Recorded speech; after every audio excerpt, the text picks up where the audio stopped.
Saudara, warga Kota Palu, Sulawesi Tengah saat ini sulit mendapatkan BBM jenis Pertalite dan solar. Antrian panjang kendaraan terjadi di sejumlah stasiun pengisian bahan bakar umum. Kelangkaan bahan bakar minyak akibat gempa yang terjadi di Palu dan Donggala juga dirasakan warga di wilayah Mamuju Utara, Sulawesi Barat. Warga yang merasakan sulitnya memperoleh BBM untuk kendaraan mereka berada sejumlah wilayah di tanah air mengalami kelangkaan BBM subsidi Pertalite dan solar akibat pembatasan kuota dan peningkatan penggunaan BBM bersubsidi. Sejumlah kalangan meminta pemerintah segera mengatasi kelangkaan tersebut. Antrian truk barang kembali terjadi di SPBU Kabupaten Jeneponto, Sulawesi Selatan. Sopir truk terpaksa mengantri berjam-jam, bahkan harus menginap karena stok solar di SPBU habis. Bahan bakar minyak merupakan sumber daya alam yang tidak dapat diperbarui. Hampir 99% masyarakat di Indonesia menggunakan bahan bakar untuk kendaraannya, sehingga jumlahnya semakin menipis seiring bertambahnya waktu apabila terus-menerus diambil.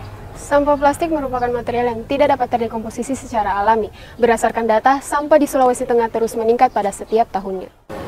Pada tahun 2023, di mana total sampah harian mencapai 193,75 ton dan sampah tahunan mencapai 7.717,47 ton. Sampah plastik yang seringkali menjadi masalah utama dapat dikomposisi menjadi bahan bakar alternatif yang bermanfaat bagi masyarakat. Dengan metode pirolisis dapat mereproduksi limbah plastik menjadi bio-oil hingga 90%. Semakin menipisnya BBM dan semakin menimbunnya sampah, maka dari itu kami mengangkat penelitian ini yang berjudul Produksi Biofuel dari Limbah Plastik melalui metode pirolisis microwave dengan katalis arang aktif tongkol jagung. Hai peneliti muda, saya Raudatul Jannah dan saya Ruzi Matalam. Kami finalis kreasi dari Man Insan Cendekia, Kota Palu.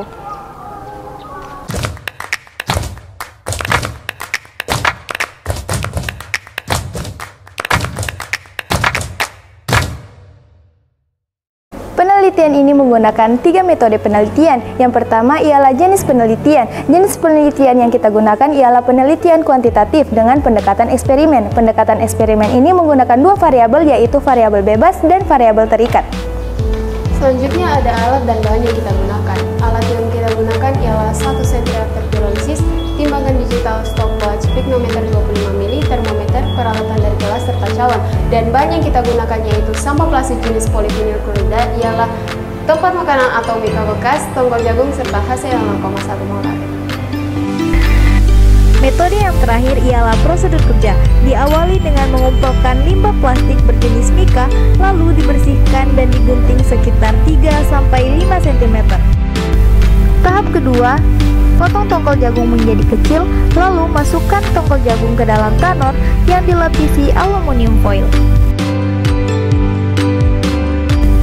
Setelah tongkol jagung berubah menjadi arang, maka arang tersebut kita keluarkan dari tanor.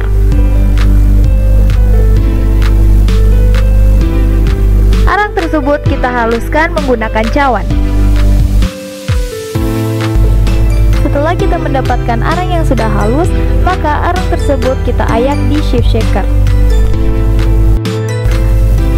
Kemudian proses aktivasi arang menggunakan HCl 0,1 molar yang akan menghasilkan arang aktif.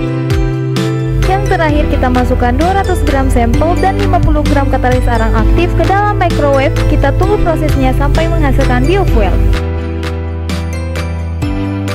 Yang pertama, perhitungan persen yield produk cair CO pirolisis. Berdasarkan data menunjukkan bahwa pirolisis plastik menggunakan microwave dengan daya 300 watt akan menghasilkan peningkatan persen yield produk cair seiring bertambahnya waktu. Yang kedua, perhitungan persen komposisi berdasarkan persen yield. Dari data menunjukkan bahwa fraksi terbesar yang dihasilkan adalah fraksi diesel dengan jumlah sebesar 47,94%.